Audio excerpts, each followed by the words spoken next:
ओम नमः शिवाय। श्री शिवाय नमस्तुभ्यम। फ्रेंड्स, जन्माष्टमी का पावन पर्व है और आप सभी को इस पर्व की हार्दिक शुभकामनाएं। 31 साल बाद यह विशेष दुर्लभ संयोग आया है जिसमें 6 दुर्लभ संयोग एक साथ मिल रहे हैं, जो कि कृष्ण जन्माष्टमी पर शायद ही कभी होता था।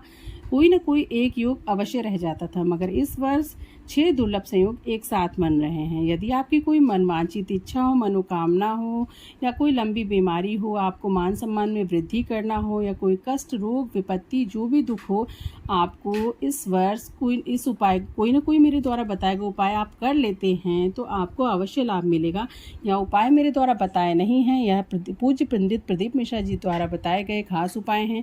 तो सबसे पहले आप मेरे चैनल को लाइक, शेयर और सब्सक्राइब करना ना भूलें। मेरे चैनल को लाइक, शेयर, सब्सक्राइब कर लें। तो चलिए शुरू करते हैं। सबसे पहला उपाय आपका है तुलसी की डंडी का उपाय। सबसे पहले आपको क्या करना है, एक सूखी डंडी को ले लेना है। यानी कि आपके पास गमले में तुलसी का पौधा होगा या कोई क्यारी होगी, खेत होगा, कहीं भी आपको तुलसी का पौधा मिल जाए, उसके आसपास आपको कोई सूखी डंडी मिल जाए तो उसको आप अपने घर ले आएँ।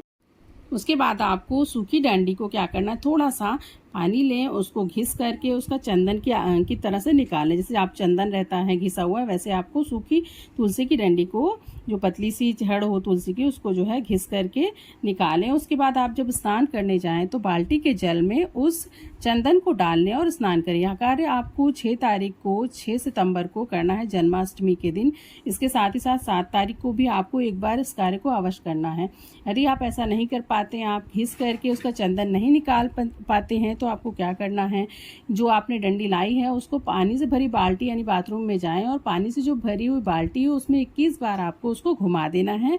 और उसके बाद आपको ओम नमः शिवाय का नाम लेकर के स्नान कर लेना है।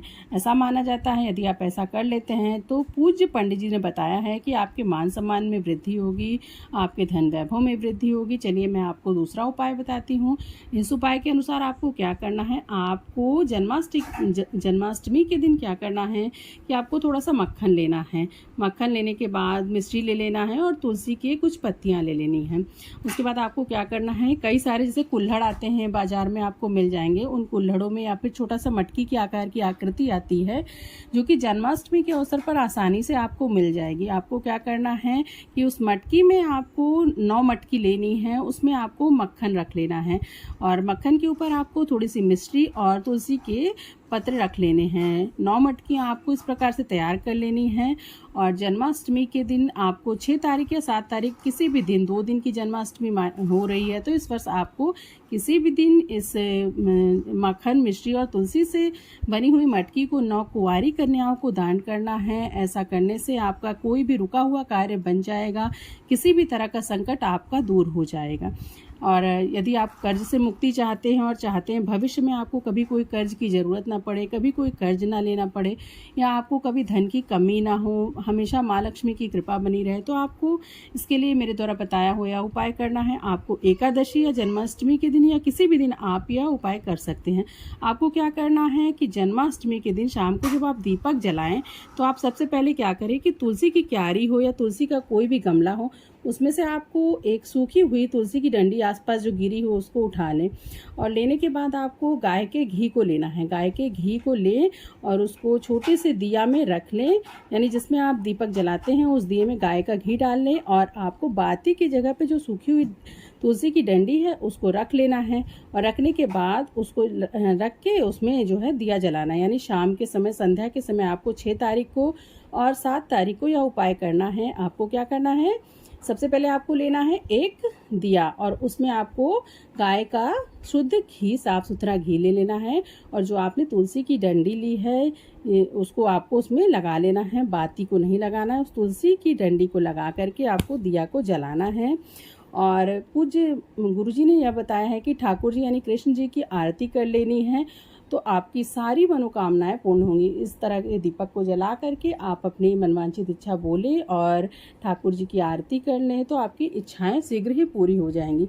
और साथ ही साथ मैं आपको बताती हूँ कि इस दिन आपको खीरे से जुड़ा हुआ उपाय करना है। यानी जब आप जन्माष्टमी यानी कृष्ण जी का जन्मोत्सव मना रहे हैं, यदि आप 6 तारीख की रात्रि को मना रहे हैं, तो आपको क्या करना है, आपको 1 या 2 खीरा ले लेना है। बाजार में आसानी से उपलब्ध हो जाएगा। जन्माष्टमी के दिन तो खीरा मिल जाता है, परंतु इसका थोड़ा सा भाव बढ़ जाता है, रेट बढ़ जाता है, क्योंकि हर एक इंसान को हर एक घर में खीरे की ज़रूरत होती है और हम लोग खीरा खरीदते हैं। तो खीरा को आप ले लें, उसके बाद आपको थोड़ी सी मिश्री ले लेना है और आपको भगवान जी के सामने इसका भोग लगाना है। भोग लगाने के लिए आपको क्या करना है, जो खीरा है, माना जाता है कि आपको खीरे को जब श्री कृष्ण को भोग लगाते हैं तो माना जाता है कि इसी में श्री कृष्ण का जो जन्म होता है इसी खीरे के जरिए हो जाता है। तो यदि आप खीरा चढ़ाते हैं तो आपकी पूजा सफल मानी जाती है।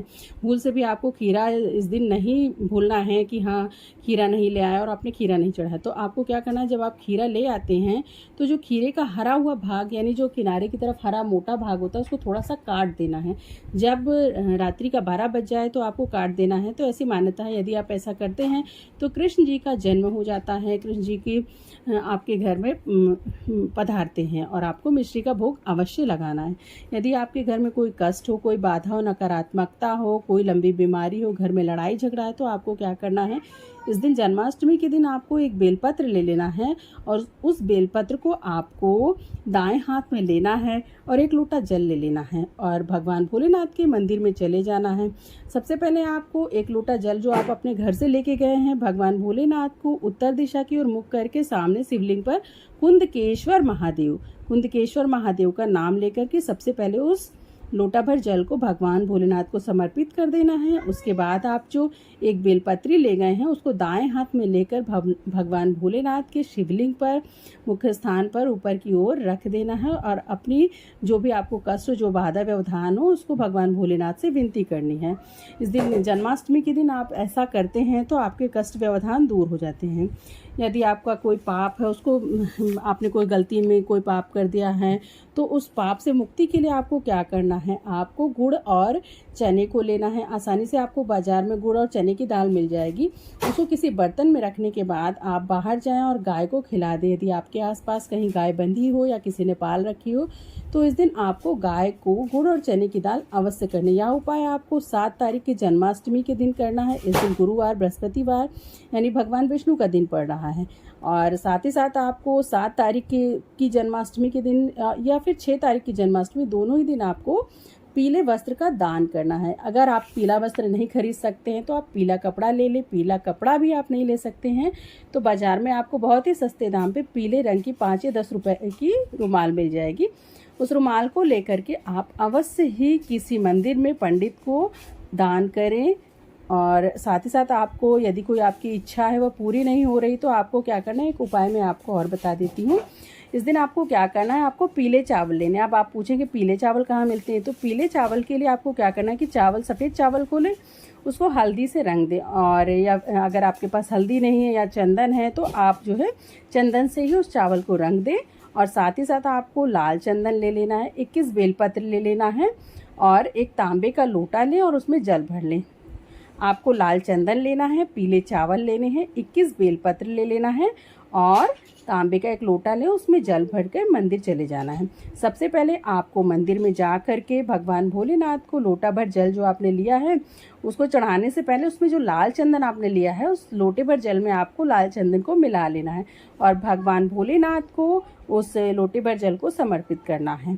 इसके बाद आपको क्या करना है, जो आप 21 बेलपत्र ले गए हैं उसको आपको दाएं हाथ में कमल पुष्प की आकृति बना करके हाथ में हथेली में ले लेना है।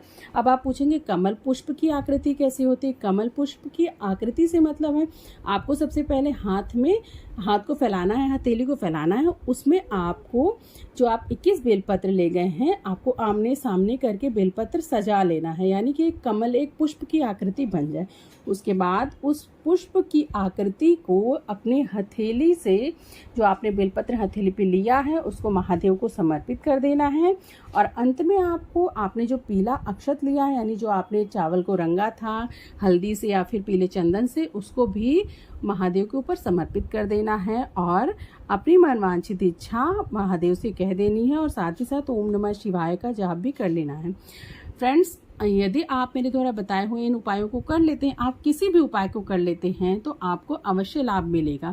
फ्रेंड्स, आशा करती हूँ आपको मेरे द्वारा बताए गए इन उपायों से लाभ मिलेगा और मेरे चैनल को लाइक, शेयर और सब्सक्राइब करना ना भूलें। धन्यवाद। ऐसे ही मेरे चैनल के साथ जुड़े रहें। धन्यवाद।